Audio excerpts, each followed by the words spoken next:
Lëvizja vetëvendosje paralajmëroi se të dielën e ardhshme më 22 janar do të bëhen protestat e radhës për bllokimin e madrave dhe automjeteve të Serbisë.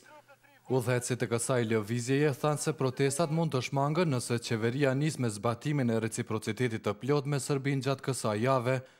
Ky paralajmërim u bë sot në një konferencë me gazetar një ditë pas dhunës që përshkoi protestat e lëvizjes vetëvendosje, të cilat u shpërndan me forcë nga policia. Sipas autoriteteve të rendit, gjatë ditës së djeshme janë arrestuar afro 150 persona, ndërsa janë plagosur 31 pjesëtar të policisë dhe 10 protestues gjatë përplasjeve. Në mesin e të arrestuarve ishin edhe 5 deputet të Parlamentit të Kosovës nga radhët e lëvizjes vetëvendosje dhe disa nga anëtarët e kryesisë së kësaj partie. Policia tha se aktualisht në arrest mbahen vetëm 15 veta, ndërsa të tjerët janë liruar.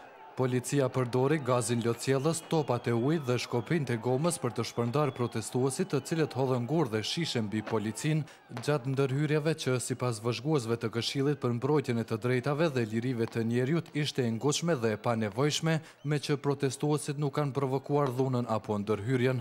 Ndërkaq policia tha se ka përdorur forcën në pajtim me ligjin dhe rregullat në kundërpërgjigje ndaj veprimeve të protestuesve.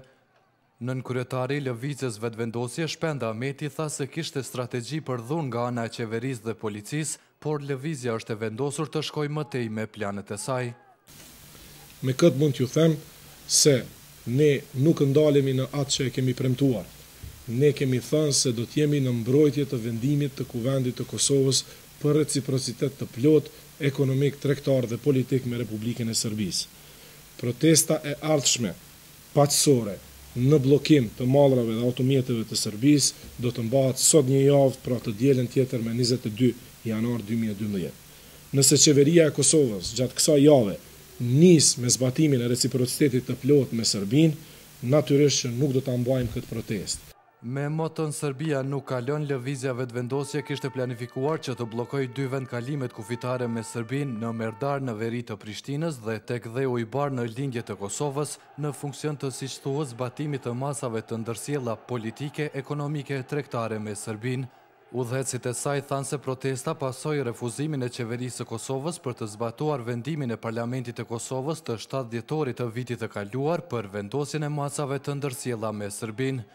Qeveria e Kosovës shprehu siç thuhet keqardhjen për veprimet e dhunshme të lëvizjes vetëvendosje të drejtuara kundër pjesëtarëve të policisë së Kosovës, të cilët janë në mbrojtje të rendit dhe ligjit. Ajo kishte kundërshtuar fuqishëm planet e lëvizjes vetëvendosje. Këto plane janë kundërshtuar edhe nga institucione tjera vendase e ndërkombëtare, të cilat kishin shfaqur shqetësimin për mundësinë e shkallëzimit të situatës dhe pasojat që mund të kenë për imazhin e Kosovës. Protestat nuk janë mbështetur as nga pjesa tjetër e partive opozitare, të cilat kanë kërkuar zgjidhjen e të gjitha çështjeve nëpërmjet institucioneve, por njëkohësisht i kanë bërë thirrje qeverisë që të zbatojë vendimet e Parlamentit të Kosovës. Për Zërin e Amerikës, Leonat Shehu, Prishtinë.